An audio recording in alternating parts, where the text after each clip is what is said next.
ఈరోజు దేవుని మాట ఫిలిప్పీలకు 4వ అధ్యాయము 19 20.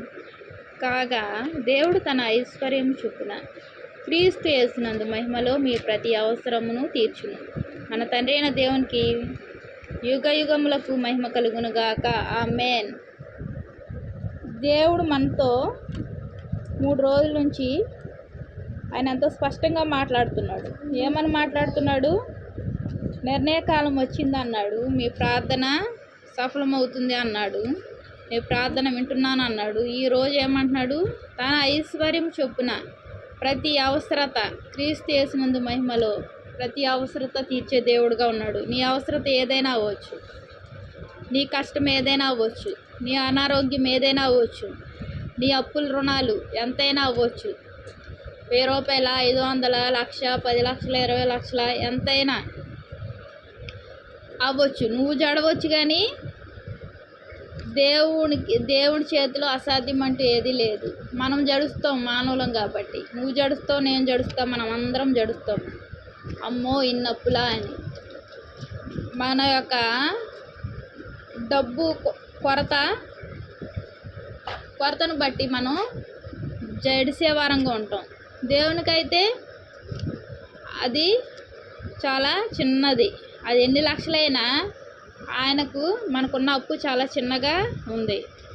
దేవుడు ఏమంటున్నాడు? తీరుస్తానంటున్నాడు. ఎలా తీరుస్తానంటున్నాడు? తన ఐశ్వర్యం చొప్పున. దేవుని ఐశ్వర్యం అంటే ఏంటి? ఆయనకి ఒకటి ఉంది, ఒకటి లేదు అన్నది ఏమీ లేదు. సమస్తం ఆయన చేతిలో ఉన్నాయి. ఏ సమస్య అయినా సరే త్వరగా విడుదల చేయగల దేవుడు. ఆయన ఐశ్వర్యవంతుడు, ధనవంతుడు. ఆయన మన కొరకు వచ్చాడు లోకానికి. మనల్ని ధనవంతులుగా చేయాలనే ఉద్దేశంతో ఆయన ఎన్నో బాధలు పడ్డాడు. ఆయన మనం పడాల్సిన బాధలు ఆయన పడ్డాడు. మనం దరిద్రత నుంచి తొలగించడానికి ఆయన ఈ లోకానికి వచ్చాడు. పేదవానిగా ఉన్నాడు. ఎందుకు? మనల్ని ఉన్నత స్థితిలో చూడాలని. దేవుడు ఏమంటున్నాడు? తన ఐశ్వర్యం చొప్పున క్రీస్తు యేసునందు మహిమలో మీ ప్రతి అవసరము తీర్చును. ఈరోజు ఈ సమయంలో దేవుడు స్పష్టంగా చెప్తున్నాడు. మన అవసరతలు అవి సమస్యలుగా ఉన్న అవసరతలన్నీ దేవుడు తీరుస్తానంటున్నాడు. మనకేం కావాలో ఆయన ఇస్తానంటున్నాడు. కాబట్టి మనం నిర్భయంగా జీవించవచ్చు. మన తండ్రి అయిన దేవునికి యుగ యుగములకు మహిమ కలుగును గాక. ఆమేన్. దేవుడు మనకు చేసిన కార్యాలను బట్టి మనం ఏం చేయాలి? దేవుని సన్నిధిలో సాక్షులుగా నిలబడాలి. దేవుడు గొప్ప కార్యాలు మన పట్ల చేస్తున్నాడు. ఎన్ని చేస్తున్నాడు? చాలా చేస్తున్నాడు. 1, 2 ఊహకు అందని కార్యాలు చేస్తున్నాడు.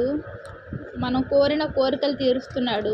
దేవాది దేవునికి ఎన్నిసార్లు స్తుతించినా, ఎన్నిసార్లు ప్రార్థించినా మనం రుణం తీర్చలేము. ఆ రుణం అలా ఉండాల్సిందే. ఆయన ప్రేమించే విధానం ముందు మనం ప్రేమించే విధానం చాలా తక్కువ.